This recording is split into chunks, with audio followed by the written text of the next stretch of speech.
வணக்கம் நேயர்களே. நேயர்கள் அனைவரும் நீடூழி வாழ்க நிம்மதியுடன். இன்னைக்கு செவ்வாய்க்கிழமை, முருகப்பெருமானை பற்றின பதிவு. அதாவது நம்ம முருகப்பெருமானை அவரோட பாதார விந்தங்களை இருக்க பற்றிக்கிட்டு அவர்கிட்ட சரணடைஞ்சிட்டோன்னா அவர் நம்மளை என்னைக்கும் காப்பாற்றுவார். அதாவது முருகப்பெருமானை கும்பிட்டா நம்ம பகைவர்கள்லாம் அழிஞ்சிருவாங்க அப்படின்னு சொல்கிறோம் இல்லையா. பகைவர்கள்னால் என்னென்னா, நமக்கு பெருசாக ஒன்றும் வெளியில் பெரிய பகைவர்கள்னு நிறைய பேர் இருக்கிறது இல்லை.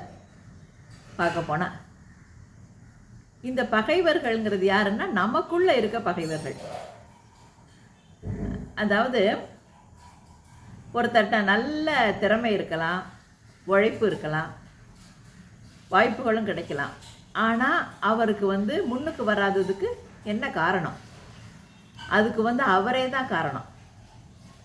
அதாவது அவருக்குள்ளே உள்ள பகைவர்கள் தான் காரணம். சரி, நமக்குள்ளே என்னென்ன பகைவர்கள் இருக்காங்க? அதாவது இதை தெய்வ புலவர் திருவள்ளுவர் அன்னைக்கே சொல்லியிருக்காரு. அழுக்காறு அவா வெகுளி இன்னாச்சொல் இன்னான்கும் இழுக்காய் என்ற தரம். இந்த 4 பேர் தான் நமக்குள்ள உள்ள பகைவர்கள். அழுக்காறு அவா வெகுளி இன்னாச்சொல். அதாவது இதில் முதல்ல அழுக்காறு, அதாவது பொறாமை. அதாவது என்ன நினைக்கிறோன்னா, ஒவ்வொருத்தருக்குள்ளேயும் தனித்தன்மை ஒரு திறமை இருக்குது, அதை வச்சு அவங்க முன்னுக்கு வராங்க. அவங்கள்ட்ட ஒரு திறமை இருக்குன்னா நம்மக்கிட்டையும் ஒரு திறமை இருக்குது அப்படின்னு நம்ம நினச்சி நம்ம வழியில் நம்ம முன்னுக்கு வரதை பார்க்கணும். அது இல்லாமல் அவங்க அப்படி வந்துட்டாங்க, இவங்க இப்படி பண்ணுறாங்க, இவங்களுக்கு இப்படி பேர் கிடைக்குது, இப்படி புகழ் கிடைக்குது, இப்படி பணம் கிடைக்குது இப்படின்னு நினச்சி பொறாமப்பட்டு அவங்கள்ட்ட பேசுகிறதையே நிறுத்திடுவாங்க. இந்த மாதிரி நெருங்கின உறவுகள், நெருங்கின நட்புகளில் கூட இந்த பொறாமையை தீன்னு சொல்லலாம். இந்த பொறாமை தீ உள்ளே இருந்ததுன்னா அவங்களையும் அழிச்சிரும், என்ன அவங்கள சார்ந்தவர்களோடையும் அவங்களோட பழக விடாது. அதனால இந்த பொறாமை குணத்தை நம்ம கண்டிப்பாக தவிர்க்கணும். சரி, அடுத்து அவான்னா ஆசை. ஆக நம்மளோடைய வேலை பார்த்தா அவன் கார் வாங்கிட்டான், நம்ம இன்னும் வாங்காமல் இருக்கோம். இப்படி ஒன்றொன்றுக்கும் ஆசைப்படுறது. அதாவது தேவைகள் இருக்கலாம், பட் பெரிய பெரிய பேராசைகள் நமக்கு இருக்கக்கூடாது. என்ன இந்த மாதிரி ஆசைப்படுறதோ, இப்போ ஒரு உதாரணமாக இந்த காரை சொன்னேன் இல்லையா, இது என்னன்னா சில பேர் இல்லை நம்ம பெரிய காராக வாங்கணும் அப்படிங்கிறாங்க. சரி, ஒன்று அதுக்குன்னே 2 பேர் வருவாங்க. என்ன அதான் அந்த பேங்க்கில் நல்லா லோன் கொடுக்குறானே, இப்போ எல்லாரும் என்ன கையில் காசை வச்சுக்கிட்டா வாங்குறாங்க? என்ன நம்ம முதலே போட வேண்டாம், கார் முன்னாடி நின்றோம், அப்புறம் மாதம் கட்டினா போதும் அப்படின்னு ரொம்ப ஈஸியாக பேசி ஒரு 4 பேர் நம்மக்கிட்ட சொல்லுவாங்க. இதுக்குன்னே வந்த மாதிரி வருவாங்க. சரின்னு நம்ம வாங்கிட்டு அதுக்கப்புறம் நம்ம படுற சிரமத்தில் அந்த காருக்குள்ளே உட்காந்து போகிற நிம்மதியவே என்ன இழந்துருவோம். என்ன அந்த மாதிரி ஆசைப்படுறது ஆசை ஆசைப்படலாம், எதுக்குமே ஆசைப்பட்டால் தான் நம்ம முன்னுக்கு வர முடியும். ஆசை பேராசையாக இருக்கக்கூடாது. என்ன அதனால் அந்த ஆசைங்கிறது இந்த இடத்துல பேராசைன்னு வச்சுக்கலாம். அழுக்காறு அவா. அடுத்து வெகுளிங்கிறது கோபம். குலநாசம். என்ன கோபம் இருக்கிற இடத்துல எதுவுமே கோபப்படுறவங்கள்ட்ட நம்ம எதுவுமே என்ன சொன்னாலும் கோபப்படுவாங்க. அவங்கள்ட்ட எல்லாரும் நெருங்கவே பயப்படுவாங்க. இந்த கோபப்படுறவங்க அப்புறம் நினச்சி பாருங்கள், அவங்க ஏதாவது வாழ்க்கையில் இழந்தப்ப அன்னைக்கு மட்டும் நம்ம அந்த கோவப்பட்டு அந்த வார்த்தையை சொல்லாமல் இருந்திருந்தோன்னா இந்நேரம் நல்லா இருந்திருப்போம். என்ன அன்னைக்கு அவர்கிட்ட சண்டை போடாமல் இருந்திருந்தோன்னா நல்லா இருந்திருக்கும். அப்புறம் குடும்பத்தில் கூட அன்னைக்கு அவளை அப்படி பேசியிருக்கக்கூடாது, ஏன் இப்படி கோவப்பட்டேன்னே தெரியல. அப்படி நம்ம ஏதாவது ஒரு இடத்துல ஒரு அடி வாங்கினோன்னா அதை திருப்பி மிச்சவங்களை அடிக்கலைன்னா நமக்கு சரியாக வராது. அந்த மாதிரி யாராவது நம்ம மேலே கோவப்பட்டாங்கன்னா அந்த கோவ பூட்டையை அப்படியே தூக்கிட்டு போய் இன்னொருத்தவங்க மேலே போட்டுருவோம். என்ன இந்த மாதிரி கோபம். அழுக்காறு அவா வெகுளி. அடுத்து இன்னாச்சொல் கோபம்.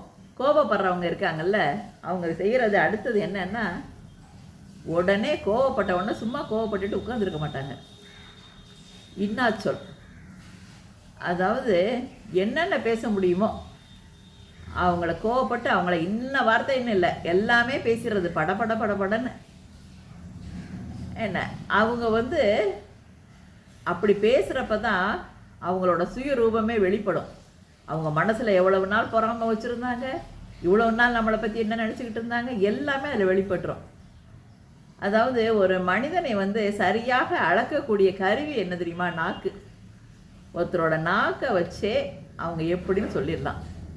அடக்கமாக பேசுகிறாங்களா, அமைதியாக பேசுகிறாங்களா, அறிவாக பேசுகிறாங்களா, என்ன அவங்க முட்டாள்தனத்தை கோடு போட்டு காமிச்சு பேசுகிறாங்களா, இப்படி எல்லாமே தெரிஞ்சு போயிடும் அதில். என்ன அப்படி கோவப்படுறப்ப தான் டக்குன்னு உடனே அவங்க மனசுக்குள்ளே அவ்வளோ பொறாமை இருந்திருக்கும். அதெல்லாம் வச்சு நீ என்ன பெரிய ஆளுன்னு நினச்சியா, இன்றைக்கி நீ சம்பாதிச்சிட்டேன்னு இப்படி ஆடுறியா, எவ்வளோ நாளைக்கு ஆட போகிற பார்க்குறேன், அது இதுன்னு சொல்லி என்ன வார்த்தைன்னு இல்லை, அவங்கள பார்த்து கத்துறது. இந்த மாதிரி கத்துன உடனே அதுலேருந்து அன்னையிலேருந்து அவர் உங்களை பற்றி ஒரு கோடு போட்டுருவார், இனிமேல் இவர்கிட்ட எதுவுமே வச்சுக்கக்கூடாதுன்னு. இந்த மாதிரி கோபத்தினால எவ்வளவோ உறவுகளை இழந்திருக்கோம், நட்புகளை இழந்திருக்கோம். அப்புறம் பின்னாடி நினச்சி பார்த்து பிரயோஜனமே இல்லை. அப்புறம் அதுதான் ஒட்டுனாலும் பழைய ஒட்டுதல் இருக்காது. இந்த 4 குணங்கள் அழுக்காறு அவ்வா வெகுளி இன்னாச்சொல், இந்த 4ஐயுமே நீக்கணும். இதெல்லாம் ஒரே நாளில் நீக்கக்கூடிய விஷயம் இல்லை. இதை நீக்கிறதுக்கு இறை அருள் வேணும்.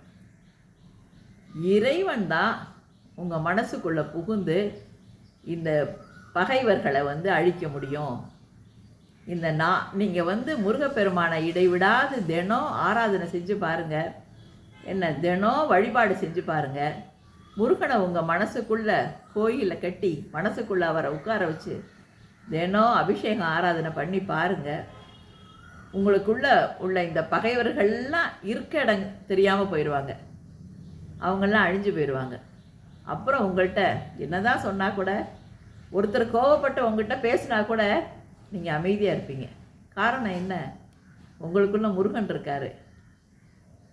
அதனால் இந்த மாதிரி இந்த பகைவர்கள் எல்லாம் அழிஞ்சிட்டிங்கன்னா, எல்லாமே அழிஞ்சிட்டாங்கன்னா அப்புறம் உங்களுக்கு வாழ்க்கையில் எல்லாமே வெற்றி தான்.